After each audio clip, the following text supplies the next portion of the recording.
Hello and welcome to Fast Talk, your source for the science of endurance performance. I'm your host, Rob Pickles, here with coaches Trevor Connor and Grant Holicky. You felt the torture of all-out efforts on short hills and the similar yet different ache you feel after racking up the hours. So why do we do this? Today, we're talking about pain, but not to glorify it like the no pain, no gain mantra. The simple fact is that without stress, there is no adaptation, and there can't be stress without some discomfort. So, us endurance athletes, we're an odd bunch. In this episode, we're focused on the everyday discomfort of training and racing, not injuries. We'll talk about different types of pain, pain tolerance, and perception, and how training can influence it all.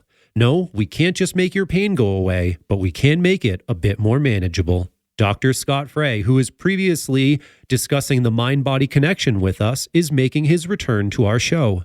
Dr. Frey is Professor Emeritus of Psychological Science at University of Missouri, as well as a consultant for individuals and groups with his own company, Neurocognitive Consulting. Along with Dr. Frey, we'll hear from renowned coaches Joe Friel and Dr. Inigo Mujica, athletes Sonia Looney and Didi Griesbauer, and researcher at the U.S. Army Research Institute of Environmental Medicine, Dr. Robert Kenefick. So, put on your best pain face, and let's make you fast. Hey listeners, this is expert coach and physiologist Ryan Kohler from Rocky Mountain Devo, and we just launched the Fast Talk Labs 6-week strength training series. As many of you know, building and maintaining muscle strength is a crucial component of your training program. Whether you're a cyclist, runner, triathlete, adventurer, or recreational athlete, we'll be releasing an easy-to-follow workout every week that'll help you get stronger and more durable for your chosen sport. Don't let your strength slide this upcoming season. Check out more at fasttalklabs.com. Well, welcome everybody to the show. This is in some ways a part 2 episode, would we say, Rob? Yeah, back in 233, we did a mind-body connection. I forget the actual title, but now we have Scott Frey back on the show again. Yeah, and Scott, we had originally planned in that episode to talk about dealing with pain. And after we were an hour into the episode and only halfway through the outline, we went, we need to do a second episode. So this is that second episode. We are going to do a dedicated show on something that's actually, if you're an endurance athlete, and even if you're just going and doing your first Grand Fondo, this is something that you're going to be dealing with, which is pain. So hopefully we can tell you a little bit about what's going on when you're feeling that pain and give you some strategies on how to manage it. So Scott, welcome to the show. Yeah, thanks for having me back. I'm glad that we have the opportunity to talk about everybody's favorite topic, pain. So give us a little bit, the 2 minutes on your background and why you are the person to talk to about this. Yeah, well, I'm a cognitive neuroscientist, which means that I'm basically spent the last 30 years, most of my adulthood, studying how the brain creates our behavior. And the reason that that's pertinent to our topic today is that pain is, in fact, a perception.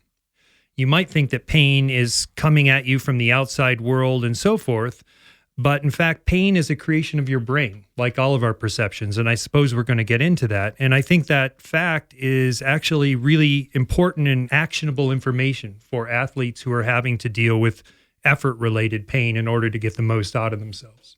So this is a topic that I have kind of struggled with because I think that there is an over-glorification of pain in endurance sports, in sports in general, but especially in cycling. And this was almost one that I didn't want to touch with a 10-foot pole because of all those gritty images of people like gritting their teeth and suffering and, oh, this sport is only fun if you're suffering is a message that really gets out there. And I do think in the past couple of years, there has been a shift towards riding bikes is fun. Let's go out and have fun. But as I began looking into the outline and working with Scott to create the outline for this, the topic of pain is so deep and so complex. And no matter what, no matter how you're approaching the sport, even if you are out to have fun and high fives with your friends, discomfort comes into the ride in so many ways, and we don't have to over-glorify it, but we do have to say, hey, this is a part of everything that we're doing. It affects physically, emotionally, mentally what's happening during the ride. So I'm actually pretty interested in this topic now. This is where I really have to lean into myself and say, is there such a thing as fun without pain? Oh, God. Well, but I think that's an interesting topic anyway, because I can't tell you how many people I know that ride and have ridden and then decide at some point, well, I'm not going to race anymore. It's taken away from the fun. But then they go out and they do these group rides, and these group rides, they're just killing themselves. They're just absolutely going full gas and then stopping and eating a pastry and then going full gas again. And those are the rides I hate. Because I want to go do my training and then I'll go race and be in pain. But I just want to go train and do the things that I need to do very methodically. Yeah, I think it's an interesting point. And with the boom of indoor racing, that is the pain cave from the first 30 seconds onward, right? We were talking about that this morning, yeah. Yeah, I did a Zwift ride yesterday that just had me annoyed the whole time. Because every time we hit a little hill, 600 watts. Yeah. I did 5 hours in foggy 30-degree weather, so I was feeling pain too. You don't have to just be in the pain cave. So yeah, there are many different types of pain, right? We have a lot of descriptions for pain, and that's one of the things we might get into today. There's the kind of gnawing, slow pain that accumulates over those 4-hour cold rides like you did. There's that searing, burning pain of, I'm 2 minutes into this Zwift ride and these other people are fresh because somebody's always fresh on Zwift. Mm-hmm. As a coach and exercise physiologist, Dr. Inigo Majika is very familiar with the different types of pain that athletes put themselves through. He talked with us about how everyone defines it differently. Pain is very subjective, and it probably depends on previous experiences of pain. And therefore, people are going to be able to cope with different levels of pain, probably based on what they have experienced before. So if you have an objective level of pain and you show that level of pain to someone who has suffered burns in 60% of their body, they are going to say, this is not pain, this is just a little discomfort. If you show that level of pain to someone who has never suffered any painful experience in their life, they are going to say, this is unbearable. This is the highest level of pain that a human being could ever experience. So I think pain is a rather subjective feeling and a rather subjective experience. And therefore, athletes are going to be able to cope with different levels of pain differently and probably in relation to their previous experiences. I think it's a signal of discomfort that is felt not by your muscles or by your skin or by your bones. It is felt by your brain. And it's just different levels of discomfort.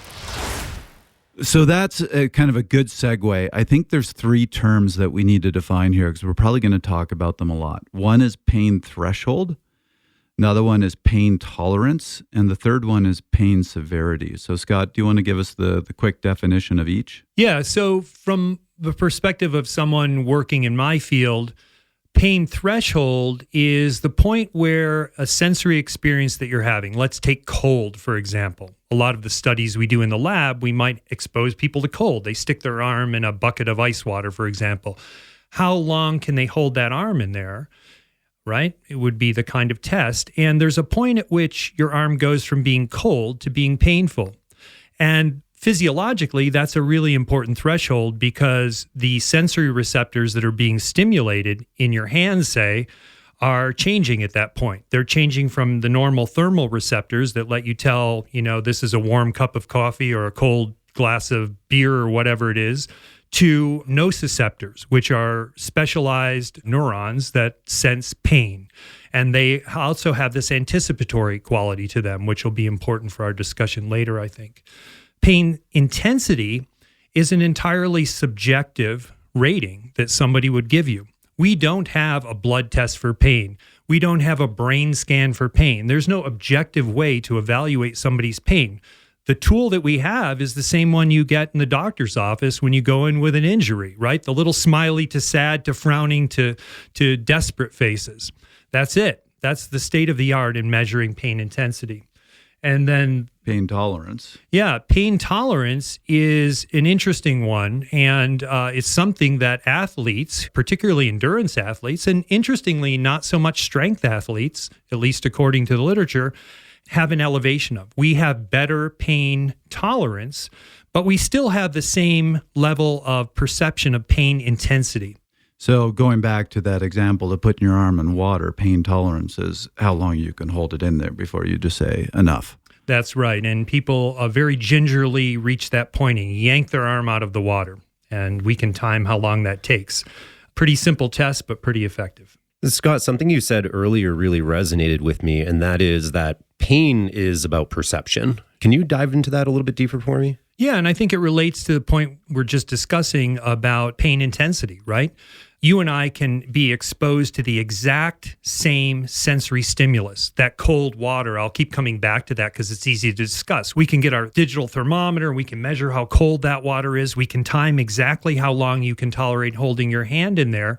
But we don't have any kind of objective tests like we would with a thermometer, right? Or time for your level of perception of the intensity of that pain. Mm-hmm. And that's the interesting part that really gets into the psychology. And I think that's where we see differences in athletes, their perceived intensity of the pain, how long they can tolerate it. Those things seem to be malleable through our experience, through that repeated putting yourself in the pain cave, right? Having experiences with that, realizing that you can get out of there, right? And that things are going to be okay. It does seem to have a real training effect. Right. And so all of this pain perception, it's happening in the brain. It's all happening in the brain, just like all of our perceptions. You know, the sound of your voice, the look of this room and so forth.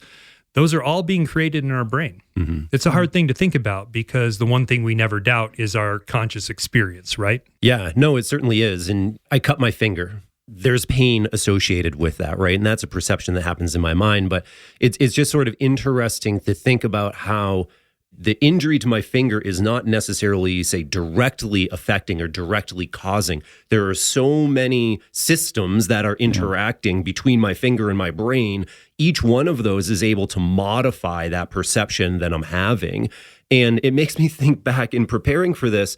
You know, you watch little mama dogs play with their little puppies, and sometimes that play is quite rough, you know, and you'll see them sort of bite, and ultimately it, as far as I understand, a desensitizing or maybe a normalizing of some pain perceptions to say, hey, this is okay.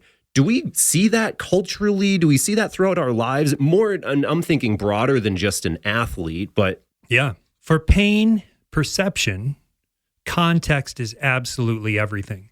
One of the important things that pain researchers have discovered over the years is that pain isn't really about damage to your body, right? A lot of the pain that we experience is anticipatory or predictive. It's trying to prevent us or give us an early warning signal to stop whatever you're doing, right? In order to ward off pain. And so those nociceptors that I was saying kick in when you have a painful experience, they also have an anticipatory quality to them. They're not only sending information up to the brain, but the brain is sending information down to them to tune their sensitivity. And that's where the role of context, right? The brain is perceiving the context you're in. Do you feel safe? Do you feel comfortable? Have you been there before? And modulating your perception of and ability to tolerate that pain based on that. This is an area too. We talk a lot about high intensity intervals, time at VO2 max, all of these types of workouts. And we oftentimes can see drastic improvement relatively quickly from the highest intensity. And you have to wonder, and I guess all of this is physiological, how much of that has to do with better aerobic energy production and how much is just tolerating the discomfort of going that hard?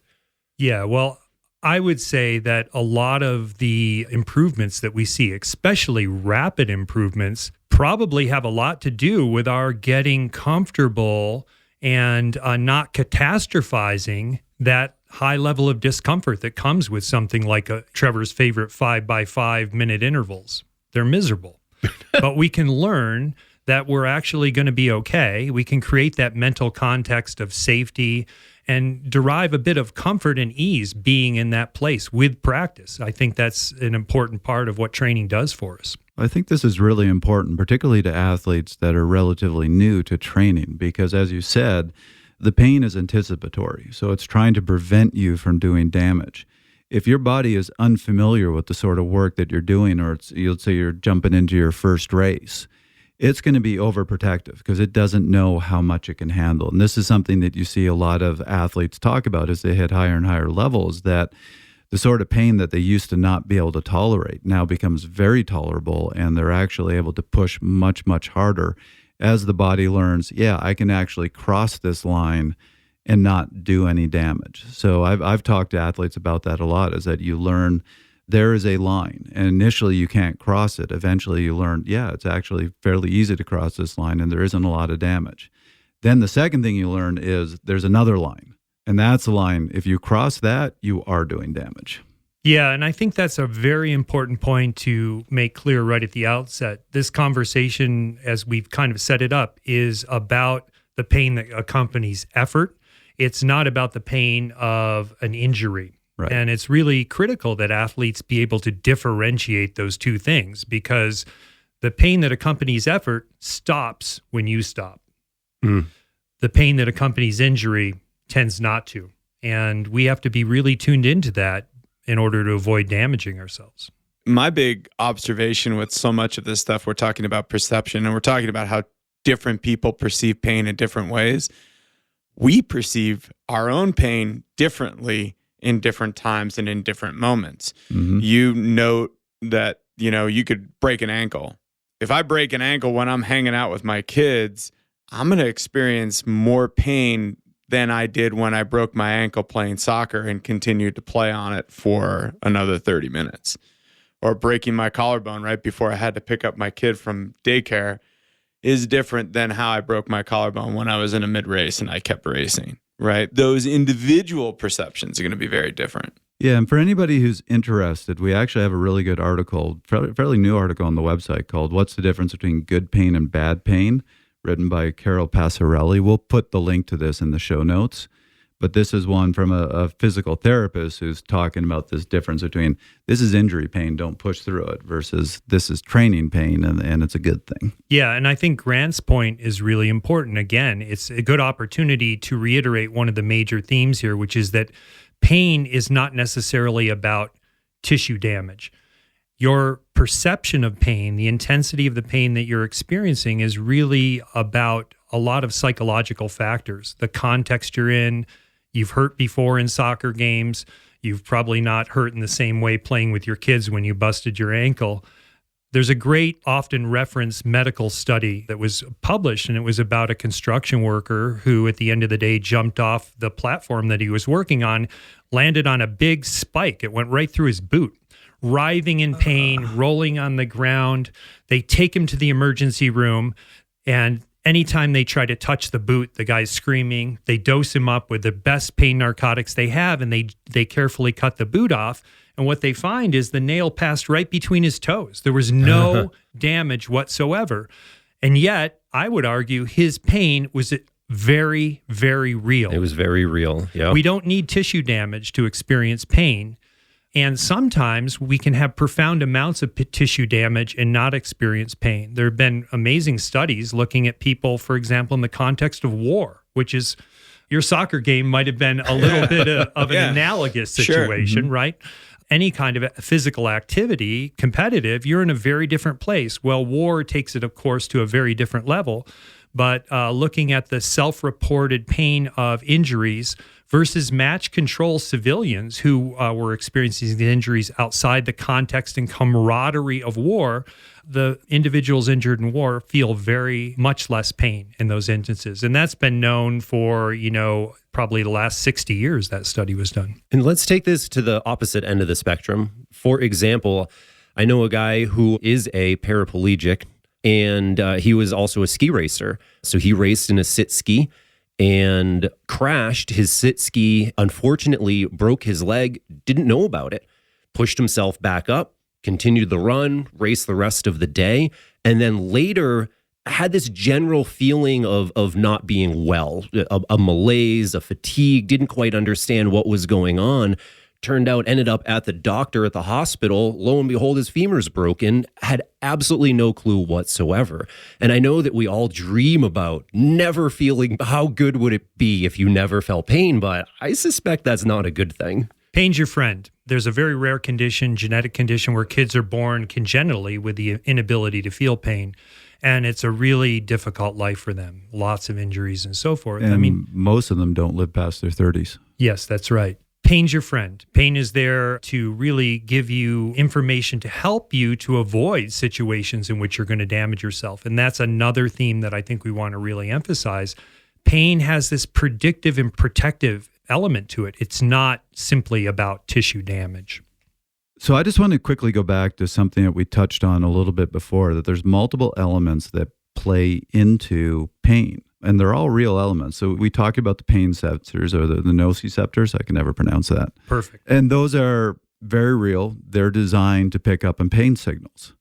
But there is a psychological component. And I know as soon as I say that, you go, oh, well, pain's in your head. Well, yes and no. Yes, it is psychological. There is an emotional or psychobiological side to it. But that doesn't mean that it's not real. And the two interact with one another. So can we talk a little bit about that? Yeah, I think one of the really important pieces to note, and this is coming from sports psychology side of things, is the understanding of that person's pain is real. They are experiencing something real. My uncle passed away recently. He was a quadriplegic, and he was a 77-year-old quad, and he would get ghost pain, limb pain from something he hasn't felt. But that pain was excruciating, and that pain is very, very real for him in that moment. And we have to understand the same thing for an athlete. We can't look at an athlete and say it's all in your head, because what they're experiencing, they are experiencing very acutely and very truly. Whether it's created from a cut in their arm or it's created in the mind, it's very real, and we have to treat it as such. Yeah, absolutely, Grant. I think the point you make is a really good one. A lot of the work that I've done in the lab over the last 15 plus years has been with people who've lost limbs. And a profound example of exactly what you're talking about. They experience very often what we call phantom pain, right? Pain in a limb they no longer have. And it is one of the most medically difficult pains to treat. It is happening because it's being generated centrally in the brain. There is no limb to have the pain coming from, and yet it can be disabling for people. So yeah, it really is the takeaway message, I think, for our audience is that pain is being created in your mind, which is exactly true of all of your other perceptions. And none of us can really get into the head of one another. And so as a coach, when you're working with athletes and you're listening to what they're saying about their pain, you have to be really careful not to dismiss the feedback that you're getting when you're deciding whether you can push that athlete a little more, which might be appropriate, or whether you need to back it off a little bit. My favorite example of this is, and Rob will laugh at this, but we talk about cyclocross and we talk about back pain at cyclocross. And there's this old expression that your back always hurts when you race cross. It's just whether you're racing well or you're racing poorly as to how much it hurts. But that is triggered by something else. And that's another way for a coach or a mental performance coach to angle at that and say, okay, well, we're having a bad race and the back pain showed up. Let's talk about some other things maybe too, because we want to be able to push through that pain, but we want to know some of what's generating that pain and why. Yeah, absolutely. And if we look to the physiology of pain, it supports all that we're saying with hard physiological evidence and anatomical evidence. There are two systems in your brain, one that processes the input from these nociceptors that are detecting pain, a sensory level, and another which is tied into the emotional systems within the higher levels of your brain that are involved in creating that perception. How do you feel about that pain? I think that's a wonderful point, that it's tied into the emotional system of the brain. And this is another thing that we need to understand. I can't tell you how many athletes have come out of a bad race and say it just hurt. It hurt so bad. And then if you ask them how they felt during the good race, it felt amazing. And the reality is there's a similar amount of receptor pain being created. It's just how emotionally you process that after the fact or in the moment. Hey, if you're winning, man, great. It drives you. One of the best examples I can think of that, I'm a breakaway rider. If I'm off the front and I know I have to put out 350 watts to stay away, I can suffer through that pain and I can make that happen. If I'm off the back, let's say mechanical or whatever, and I know I have to put out 350 watts to catch the field, It's totally I can't. different. It's totally different. It hurts too much when you're off the back. Absolutely. And there's some great studies that talk about, especially climbing, the benefit of riding behind a teammate, that it's not drafting. There's no drafting going on at that point, but riding behind a teammate who's setting the pace has this huge benefit. But at the same time, there's also studies that talk about riding behind a competitor. And if that competitor is setting the pace, that pace is uncomfortable almost immediately, whether it's hard or easy or whatever, because it's not your pace. You're not the one defining what's going on. Whenever I'm in a race and we're on a climb, if I'm not having a great day, I want to lead up that climb for exactly that reason. Because there's just that mental thing of, well, this can't be that bad because I'm on the front. Right. Psychologists talk about locus of control, right? Right. Who's driving the bus? And I think for most of us, when we're uncomfortable, we would like to really think that we're the ones who have control over that.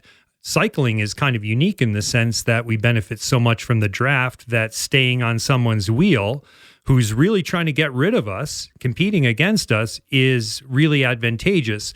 Yet when you do that, you're kind of surrendering control over the amount of pain that you're going to be experiencing. Yeah. Learning to tolerate that and not freak out is a big part of becoming a better rider. Well, I can't remember the exact quote, but still my favorite Jens Voigt quote is not the shut up legs. It was a quote where he said, when I'm on the front, it really hurts, but I don't mind because I know everybody behind me is hurting more. Yeah, I think that's good. One of the things that I've tried to think about in the years of doing various endurance sports was that I'm hurting really bad, but if the people around me are still with me and not ahead of me, they must be hurting at least as much as I am. Let's hear from Sandra Looney about the ways that she has learned to control pain. I think I'm somebody that has a high pain tolerance, but that comes with an acceptance of the pain. And I notice that if I am in the quote pain cave, and instead of being separate from the pain, I say to myself, I am the pain, and I welcome the pain in, then I'm able to push a little bit harder. Because I think whenever you are trying to separate yourself from it, or you're sounding an alarm bell because it hurts, well, then it's going to be a little bit harder to stay in it for longer. Did you always have a high pain tolerance, or is that learned? Or are these skills that you developed? I think some of it is learned. Some of it is innate, but I think also the self-talk that comes around the pain and what's happening and why can really help build that pain tolerance. So you just talked about one, which is just accepting the pain. Are there any other tactics you give athletes to learn how to handle pain?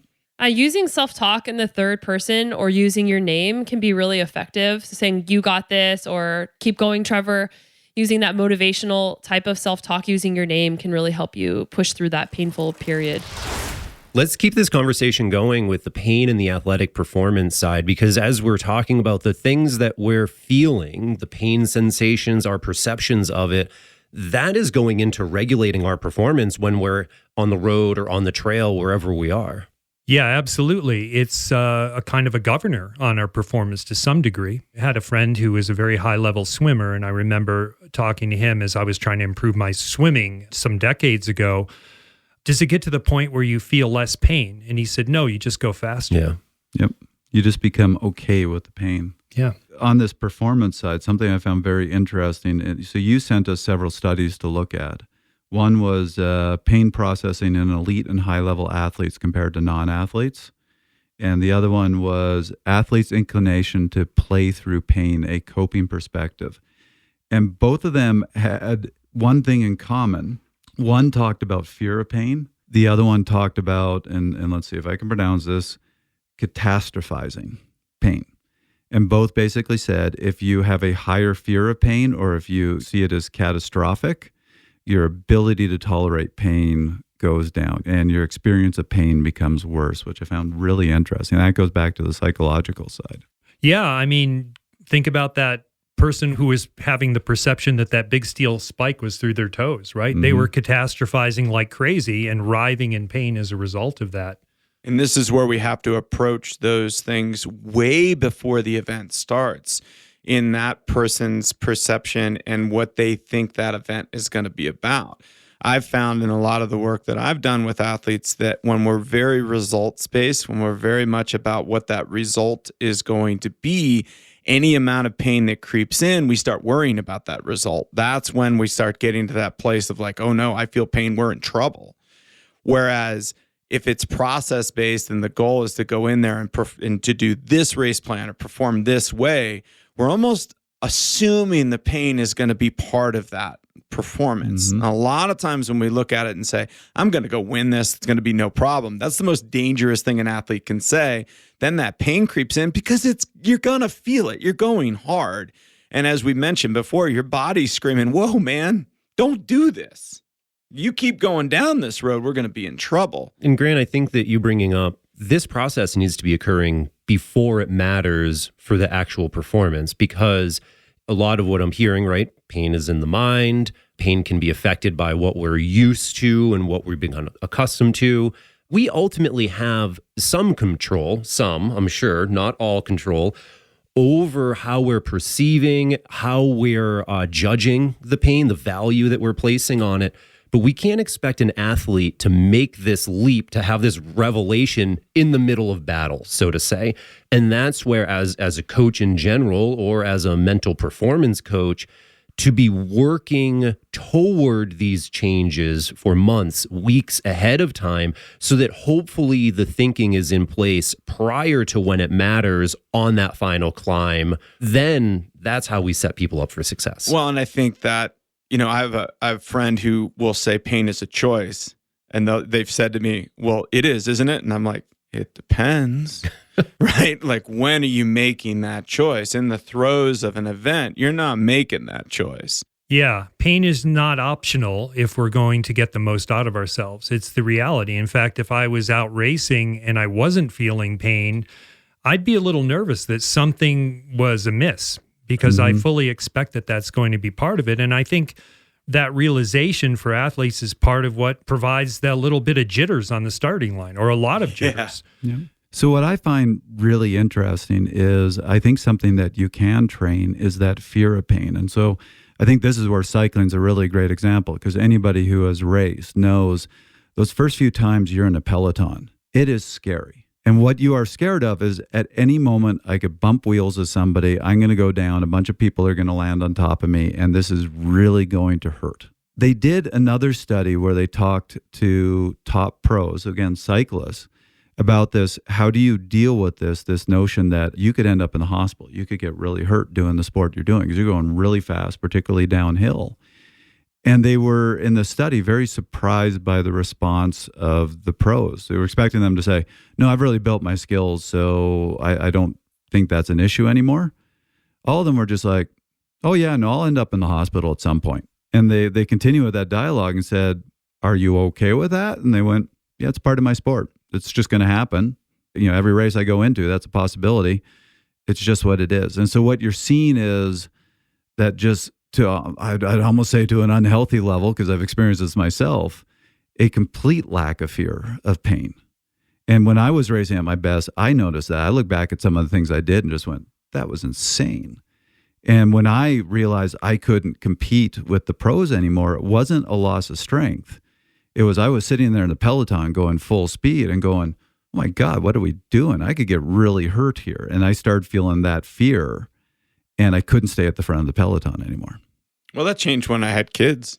I crash, I'll break a collarbone, whatever. It takes a little bit of time to come back. Totally different when you have a 4 and a 7-year-old and you're like, I'm going to crash, or went back a couple of years ago, a 2 and a 5-year-old. I'm going to crash and I can't pick up my kid anymore. And it changes how you approach the sport and the risks you're willing to take. Well, guys, I'm going to say that it also changes when your kids are grown and you're pushing 60 years old and you don't bounce back so well when you hit the pavement. So you find yourself gravitating to things that have less likelihood of getting that kind of pain. But I did want to go back to something that Trevor mentioned earlier regarding endurance athletes, and we sort of let off a little bit with this. And that is that it is true that endurance athletes, when we look at them in the lab, they can tolerate more pain. We can induce pain, like I was describing, with cold or some stimulus that they're not actually experiencing in training. They'll still rate it and say, yeah, it's painful. This is really painful. But they can tolerate it longer. And one possibility is that, of course, correlation, there's a self-selection bias. And people who have the better ability to tolerate pain stick it out in these kind of sports. And that may be true to some extent, but I would argue that there's a big learned component here. Because if you compare endurance athletes with strength athletes, which is how people have tried to do this in the comparison in the lab to sort out the direction of causality, you don't see the same ability to tolerate higher levels in those strength athletes versus controls in most of the studies.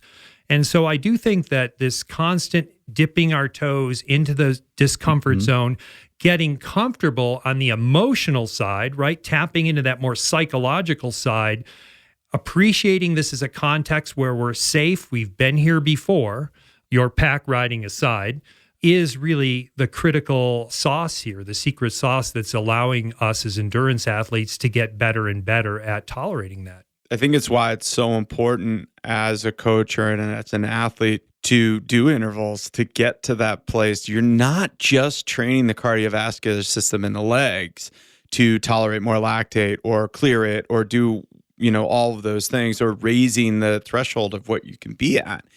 It's also understanding that I can be comfortable at this uncomfortable state, at this painful state. And so you're not just training the legs with interval work, you're training the mind as well to sit there and be okay with it. How do I tolerate it? Having worked at the U.S. Army Research Institute, Dr. Robert Kenefick is no stranger to adapting to pain. He talked with us about both taking the fear out of it and making it more bearable. So pain is a very, very complicated topic. And so the pain I can talk a little bit to is really the pain that you might be associated with physiological outcomes, like what we mentioned, a buildup of lactic acid, which actually causes a sensitization, increases sensitization of pain receptors, and you feel that pain. It's different than other types of pain, and that can be related to fatigue as well. One of the ideas that we've mentioned is this concept of doing intervals to get this physiological adaptation, because you're going to that high intensity level in the circumstance where you have a lot of lactic acid built up. You feel that pain, but there's also a psychological adaptation to that as well, where you're in that circumstance, you begin to get used to it to a degree, and you feel that.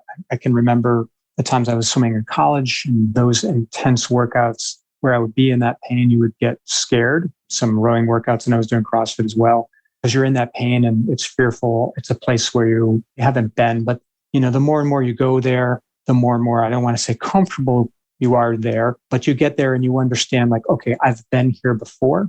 I've had this experience. It did not kill me. I can gut through it because I've gotten through it before.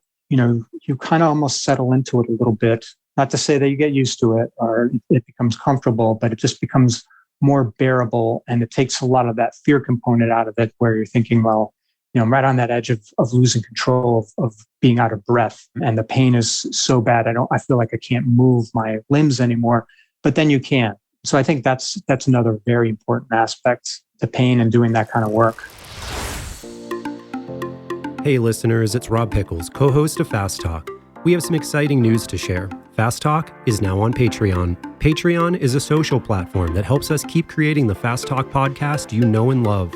As a Fast Talk supporter, you can help us stay independent. Just log on to patreon.com and search for Fast Talk Podcast.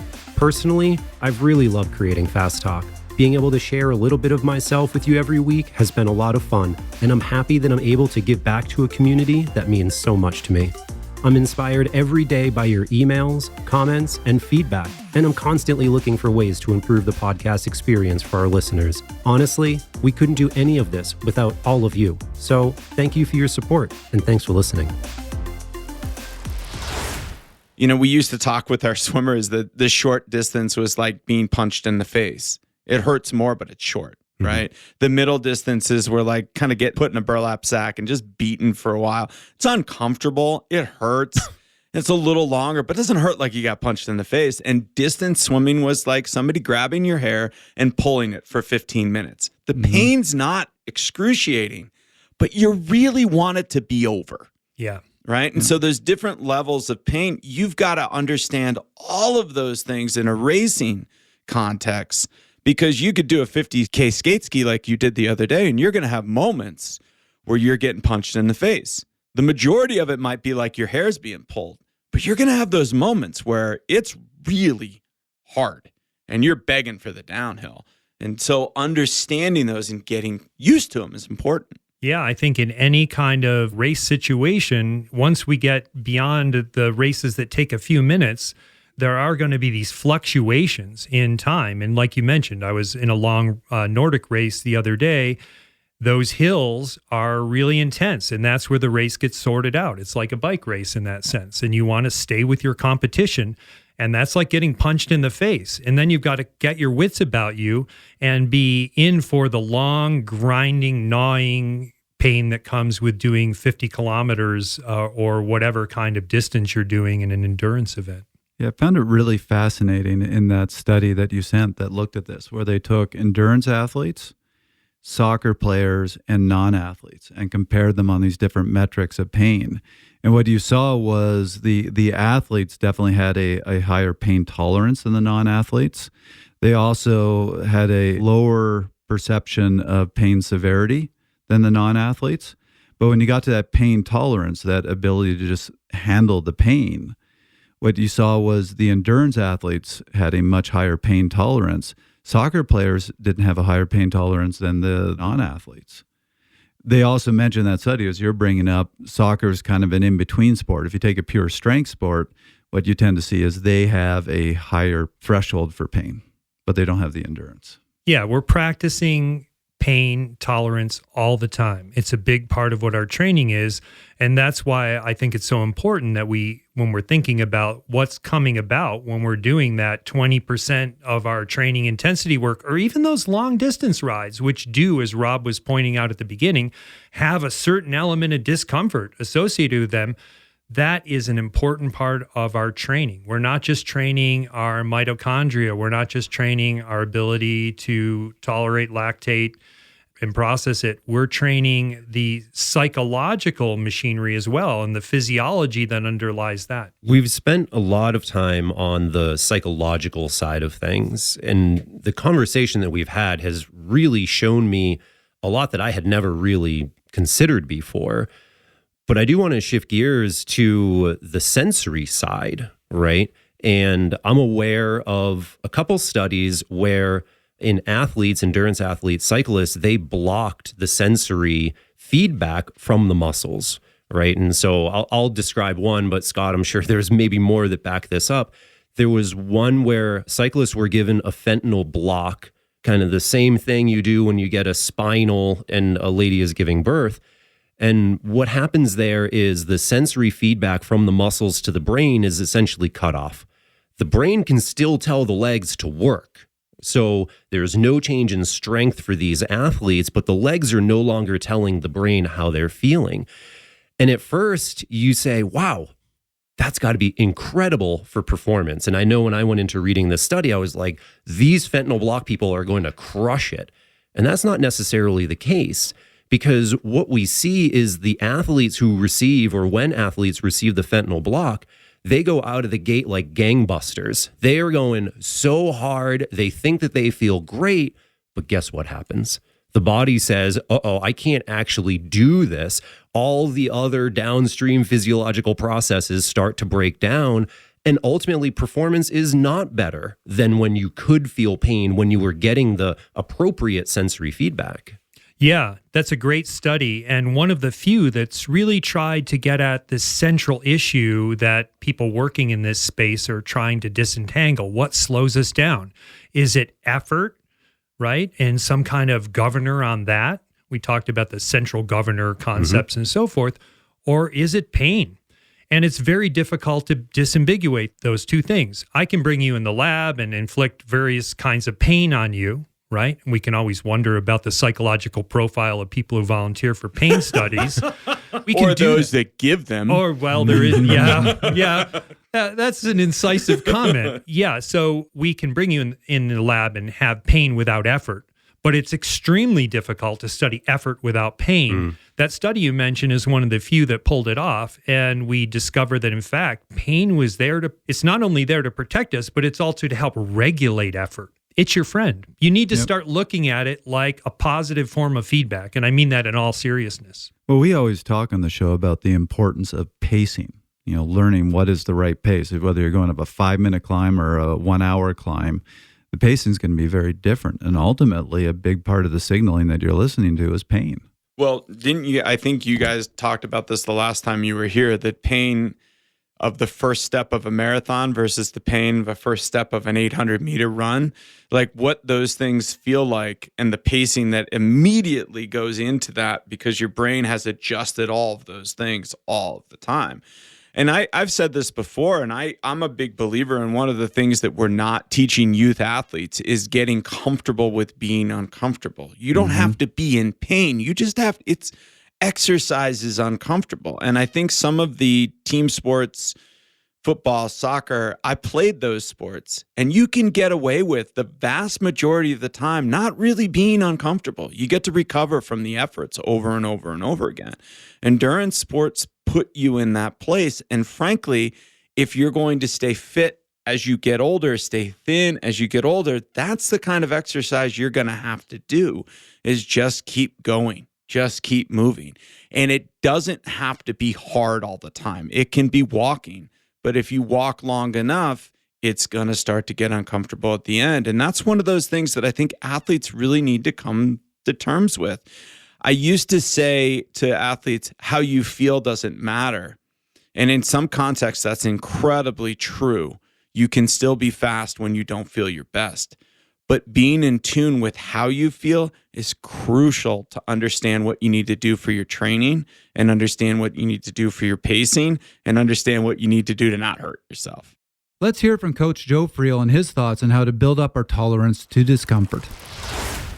The starting place when I talk with athletes about very, very hard workouts is that we're going to build to them over a period of time. We're not going to go out and take an athlete and have them do aerobic capacity intervals on a hill someplace right off the bat, unless they're ready for that. Most athletes are not ready to do something like that when they've come to me for coaching.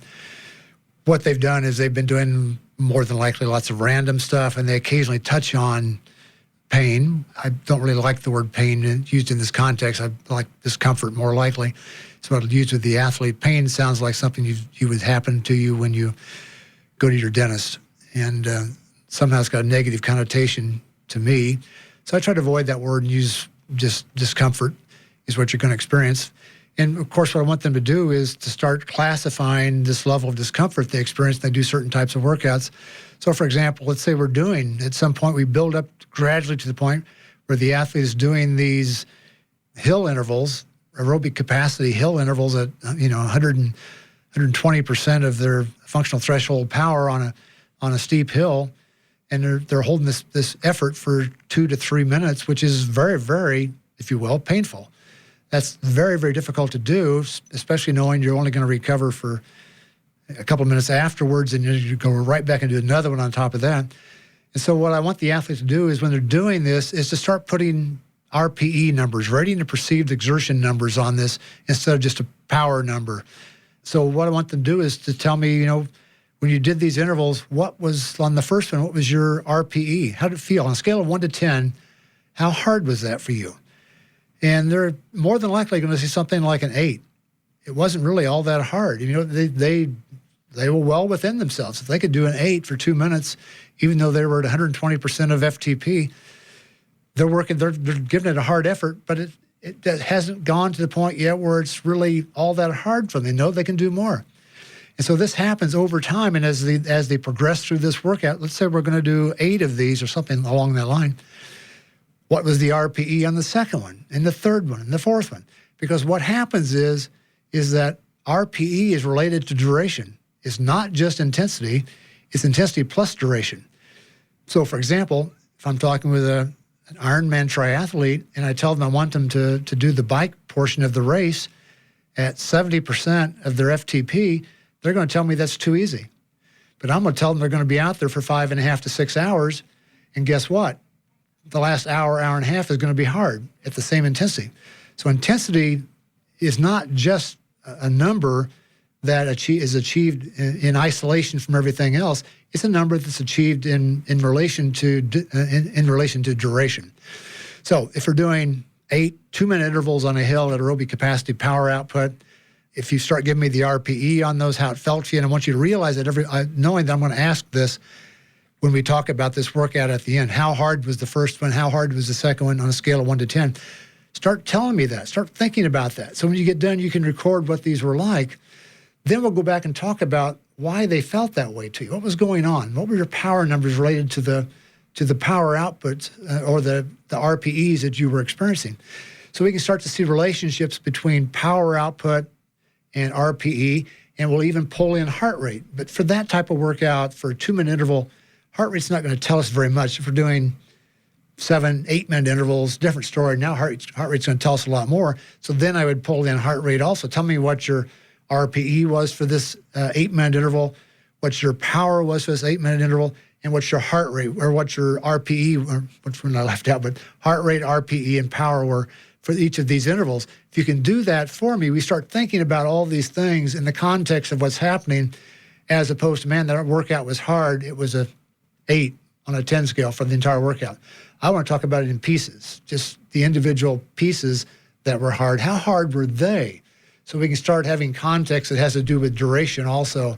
So the athlete begins to realize that discomfort because of a high RPE is not simply intensity, it's also duration. These are skills that can be developed, and they're developed. We're practicing all the time, whether we're thinking about it that way when we go out to do the set of intervals our coach prescribes for us or not. That is also practicing tuning in to those signals and learning where the sort of thresholds lie.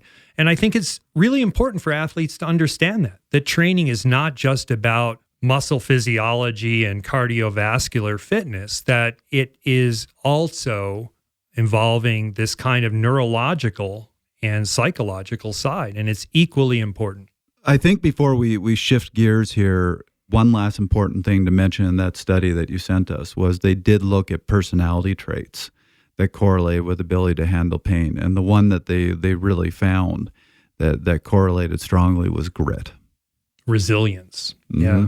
So on the training side, I can relate a little story. As people know, I'm a very carbohydrate-centric person. And yesterday on my long ride, as I'm training for this big old week in Portugal I have coming up, I took in more carbohydrate calories per hour than I've ever done. I was at about 120 grams an hour. And I was remarking earlier to the group, but yesterday, I still remember the profound feeling I had 4 hours into the ride as I'm starting my climbs to finish the ride, how good I felt. And knowing that this episode was being recorded today, I really had this question of, well, what about no pain, no gain? I feel so good right now. I can't possibly be getting good training because we're so used to, I worked so hard. I am so tired. I went so deep and it was beneficial. And Scott, what are you seeing on the no pain, no gain side of things? Yeah, I think I'm probably seeing it very similar to the rest of you, in that the key here is limited doses of this and doses that you can actually recover from. If we're talking about pain as being that kind of searing intensity that encompasses those very hard training things, something like you're describing, right? The kind of exhaustion that comes with being out in the mountains for a long mountainous ride like you did the other day, there are things you can be doing during that ride to help buffer that experience and keep things going well. I think it's no secret to any of us that the first symptom of your blood sugar starting to drop is emotional in mood, right? I start to get pretty dark. And I know I'm pretty tuned in now. And I know if that starts to happen, boy, I better slam a gel quickly or get something in my mouth because this is headed in a very bad direction. Staying on top of that, anticipating and feeding before you need to can make that experience so much better and allow you to tolerate that discomfort that you're inevitably going to experience. Yeah, Scott, you have a note here that says chronic pain lowers pain threshold. We've talked a lot about how being an endurance athlete improves pain threshold. How do we rectify those two things together? Can we? Is this chronic pain that I'm experiencing day in and day out from training, does that have a positive, a negative effect on my threshold? Yeah, it's something that really strikes me because in studying pain in patients with injuries or neurological conditions, one of the things that we talk about is what's called central sensitization. And it's an increased sensitivity to pain that we see in people who have chronic pain, like those phantom limb sufferers or Grant's uncle, unfortunately. But we see just the opposite kind of thing going on when we are in control of the pain doses that we're receiving. And I don't think we have research that can really clearly differentiate what's going on in those two. But my guess would be it gets back to this idea of context. Knowing that you're in control of your pain is very different than being subjected to pain.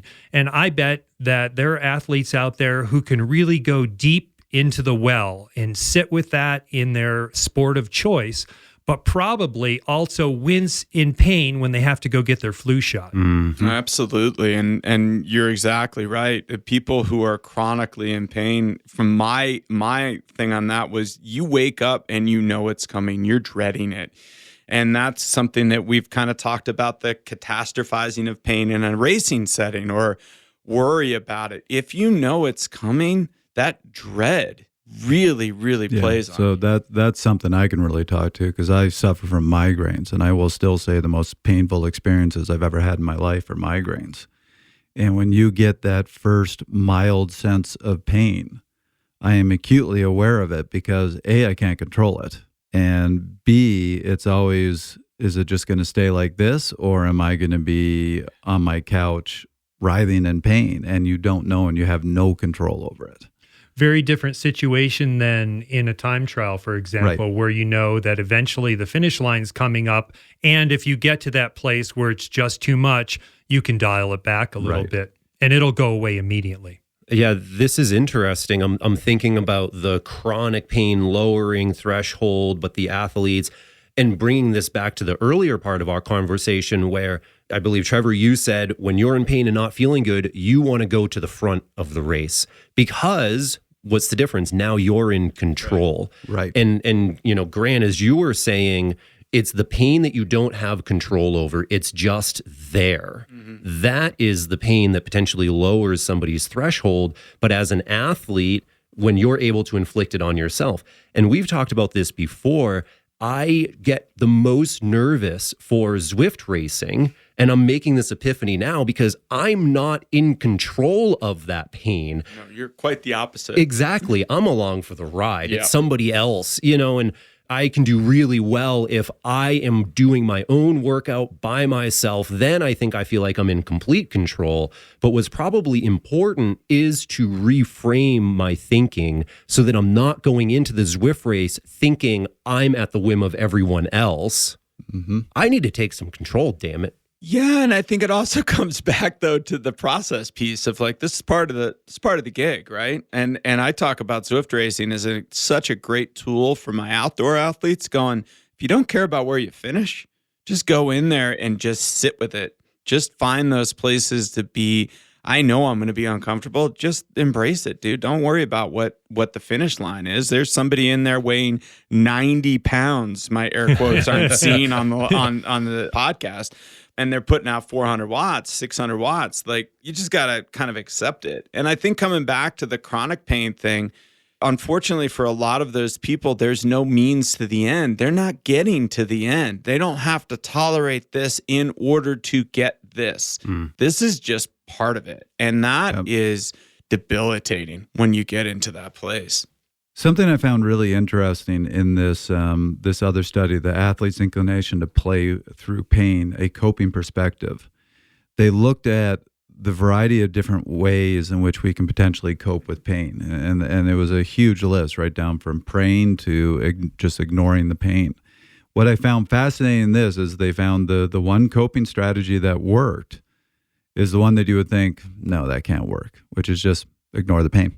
That athletes just kind of go, yeah, I'm just going to try to ignore this. And I think, you know, of one of the toughest athletes, cyclists I've ever met, Swain Tough, I asked him how he dealt with pain in time trials, and he goes, yeah, I just put the pain on the to-do list and tell myself I'll deal with it later, which is effectively just ignoring the pain.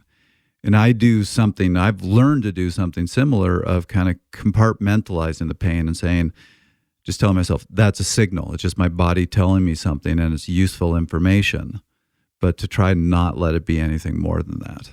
I think that's the important key, because I think what our listeners don't want to kind of get twisted is if I ask you to think about anything, like really concentrate on it, think about it, and now don't think about it at all, it's still going to keep popping up in your head.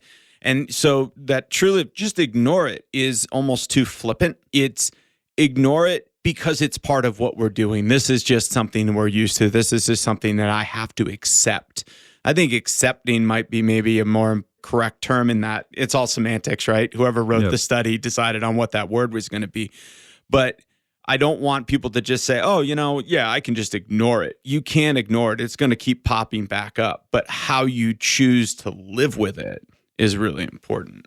Yeah, I think you both bring up a really good point, and it touches on the common thread of attention. We have this wonderful limited bottleneck of attention that really allows our conscious experience of things to be pretty selective, right? And so if your entire consciousness during that event is being tied up with how much you're suffering, that's going to really take away from your ability to think about maintaining a cadence, maintaining form, maintaining your strengths, and working the course to your advantage, right? So you will benefit to the extent that you can maybe not ignore the pain, but try to shift those limited resources that we all have cognitively and attentionally to those things that are going to help your performance, because the pain is going to be there. Yeah, there's the great study that they had people doing math problems while they were riding, and the pain went down because their attention was on to something different. Yeah, so you can shift that attention dramatically. And it comes with practice. Yeah, wouldn't it be interesting if your head unit had a pain readout? I think it would probably not be a good thing, actually. It would probably be bad, yeah. I mean, we already had that, but I agree. I think the biggest mistake you can make is to sit there and focus on the pain, because that gets into that catastrophizing where you're just going to make it worse and worse and worse. And I think be aware of the pain, but just make it one of the things that you're aware of. And I can tell you from experience, I've learned very quickly when I crash, as long as I can, as long as my body's functioning, I try to get back on the bike as quickly as possible. Because if you're sitting there on the side of the road or the side of the trail in pain, there's only one thing to focus on, is the pain. If you can get back on the bike and start riding, then you have other things to focus on and the pain becomes reduced. Yeah, I think this is why I prefer Nordic ski racing. Yeah. You get cold when you crash, but that's about it. Well, but you can lay in the snow and ice the injury. There you go. Brilliant. Yeah. Scott, we've talked about how we improve a lot of these parameters just through the racing and training that we're doing, but can we specifically train? Is there a protocol to help improve this? Yeah. I think that on the sports psychology side, there's been a lot of work on helping people to really address one of the components of pain, which is this emotional side, the things that have been coming up in this conversation, really trying not to catastrophize, to accept that this is part of the feedback that you're getting, and to really start to reframe the experience that you're having, right? Because again, this is being constructed inside of you, and you do have some control over the extent, the quality, I would say, of the experience that you're having with that pain, trying to let go of the fear element and realize that this is an important form of feedback. There have been also some studies that have looked at preconditioning pain. So, for example, keep going back to this cold water way of inflicting pain, but it's an easy thing to do in the lab. And if you precondition people with pain like this, it actually does have an effect on a subsequent painful experience. That could be something like performing a workout on a time trial in an erg or something like that. So there is this potential that we might be able to do this. Maybe that's part of the point of doing a really good warm-up that isn't just super slow and easy, but dips into a little of what are you going to be experiencing when that race kicks off. Going back to these Zwift races, they're a lot like cross races. They start going 110%. Nobody's going to sustain that, but you need to know that, right? And you need to know that you can sit with that for a limited amount of time in order to hang on to that group. And being prepared for that by doing a proper warm-up where you get a little taste of what's to come might be a nice way of preconditioning that. Or this is Trevor going around prior to a race looking for people that he strongly dislikes. You're never going to let me go on that one, are you? No, none of us will. That's fantastic. He's inflicting mental, emotional pain on himself. Yeah. Or you could just get your friend to punch you in the face. Or there's that too. But only for short events, because that's what punching you in the face is like. Something like that. Maybe pull your hair. Yeah. As the 52-year-old Ultraman champion, Dee Griesbauer is no stranger to having to tolerate discomfort for very long periods of time. Let's hear how she manages it. I think you just become so accustomed to it that I'm not sure I would know my life without it. It's such a constant companion that I almost miss it when it's not there. And that sounds totally twisted. I realize that, but we train for it, right? So while it does hurt, it's a familiar feeling. And I think there's something somewhat comforting in that we prepare for it. And the reward at the end, for me, in the last, I'll say 15K of my Ultraman race, I was in a world of hurt. It hurt a lot. But the prospect of becoming a world champion at the age of 52, the first time in my sporting career, that overpowers the pain, and that provides the motivation to keep going. So while there is pain, there's an overriding motivation that carries you forward.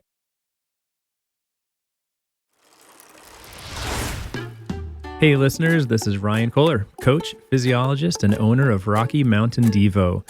Whether you're a competitive athlete or a fitness-focused individual, Rocky Mountain Devo has a place for you. We provide coaching, nutrition, lactate and metabolic testing, and training plan guidance so that you can get to where you want to be. Check us out today at RockyMountainDevo.com. The most painful race of the year is always the first race, because you just have no tolerance for the pain. And you have to do those races just to learn how to start to become okay with the pain.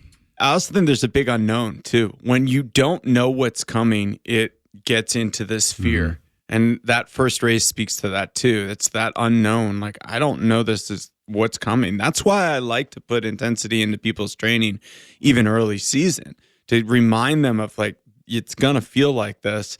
It's not an unknown. You've been here. Yeah, and I think an important thing that both of you are touching on here, again, is this idea of establishing a context in training, at least some of the time, that is really close to what people are going to experience in a race. Mm-hmm. So you can get athletes who can go out and really nail those painful VO2 max workouts when they're alone, but still have trouble staying on somebody's wheel when that person in front of them is the one who's doling out the pain and in control of it. And they need that exposure to not being in control of the pain in order to be able to exercise that full capacity that they've developed so well in their solo training. And I guess that takes us back to the beginning of, what is the value of things like group rides or the Zwift rides, where at least you're not going to have to worry about the crashing, right? And you can really let it rip. And the consequences of going too deep and blowing up are pretty minimal. You can just climb off and get something out of your refrigerator. Yeah. Well, and this is where motor pacing comes in, right? Yep. As an athlete, you're not in control. You're hanging on for dear life sometimes. That's something I've been fascinated with, because they've never done a single study on motor pacing. And I've talked to a lot of coaches about what is the benefit of motor pacing. If you look at the power, it's not all that bad. So why do you do this? What are the benefits to it? And the answer that I've gotten again and again and again is it's learning to be uncomfortable. Mm-hmm. Yeah. So I think that there's a little bit of an elephant in the room, and we would be remiss if we didn't talk about another coping strategy that athletes can use and sometimes abuse, in my opinion, and that is pharmacological aid. We talked about fentanyl before. I don't know that a lot of athletes are going that far, but at the very least, they're using ibuprofen, acetaminophen, other over-the-counter pain relievers. How does that tie into the rest of this conversation? Is that helpful? Is there negatives? I don't know from a health perspective, and when we talk about your organs, if that's something you want to do. But Scott, what are we seeing for pain perception and pharmacological agents with athletes? Yeah, I think there's really two things here, right? There are two routes you can go to start to address how you can address pain in ways that get the most out of people. And one area of research has looked at the pharmacological option. The other is what we've been talking about, conditioning and training and learning and practice. That research is interesting, going beyond the extremes of fentanyl. One of the things we know about placebo effects is they actually are working through circuits in the brain that are involved in the release of our own internal opioids, right? And so one of the interesting studies that I saw done by one of the big placebo researchers, Benedetti, was to take some elite cyclists and administer on 2 occasions an opioid, pain blocker, before their training. And then prior to competition, administering a placebo where they thought they were getting the dose of the pain blocking opioid. And it did appear to have this kind of enhanced placebo effect on their performance. And what I don't think we want to suggest is that people should be running around preconditioning themselves in training with opioids to block pain, because that's crazy and illegal, and we wouldn't want to encourage that kind of thing. I think pain is there to protect you. Again, getting back to the point, to the extent that you pharmacologically block that out, it's at your own peril. So what else? Caffeine? Caffeine is interesting, right? Many of us love caffeine, most abused drug in the world. And it does seem to help to improve our ability to tolerate pain. So we know caffeine has performance enhancing effects, and there are things about dosage and time and individual differences, of course. But one of the ways it might be doing that is by allowing us to tolerate a bit more pain in the heat of battle. And caffeine also seems to enhance the impact of some painkillers. So that's something I can talk to, because I'm not a big fan of painkillers, but when I have a migraine and you're writhing on the couch, all that stuff goes out the window and you start taking the painkillers. And it's actually, they've shown again and again and again in the research that taking an anti-inflammatory pain medication with caffeine has a much more significant impact on migraine pain than just the straight painkiller. Yeah, just to touch on the sensory side, we talked about these specialized nerves, these nociceptors, right? There are 3 varieties, one that responds to thermal pain, one that responds to mechanical pain, and one that responds to changes in acidity, in pH. And that's probably a big one that we are dealing with at times when we're getting that sort of localized muscle pain feelings and so forth. And modulating those, again, I think we want that feedback. And I think that's an important message. Thank goodness we do have ways of modulating pain in non-competitive situations, however, for conditions like what you described. But important thing to remember, again, there are multiple studies on this, that taking painkillers reduces the adaptations that you get from exercise. So there's unfortunately, a lot of athletes that go and do a hard workout and then go, well, that hurts, so now I'm going to take a painkiller, not realizing they just undid literally half of that workout. Because of the anti-inflammatory effect, yeah. There's even some research that shows that anti-inflammatory drugs like ibuprofen will lower lactate threshold sooner and earlier during workouts and during races. Interesting. And refuting some of that idea of the vitamin I mentality of trail running and some of those other ultra long endurance sports. I mean, it's quite prevalent, especially in some of these longer off-road where it's the normal thing to do is that everyone is just popping some pills beforehand. And I've always been concerned from what is this doing to my liver and my kidneys as I'm dehydrated and pushing myself. I don't want to go there. Yeah, exactly. Yeah, those nociceptors are really tuned to inflammation as well. And we really do want that feedback. Well, I think we're at that point. We got 4 of us, so we probably have some good take-homes here. So, Scott, you know the routine. You got 1 minute. What do you think is the most salient message for our listeners to hear today?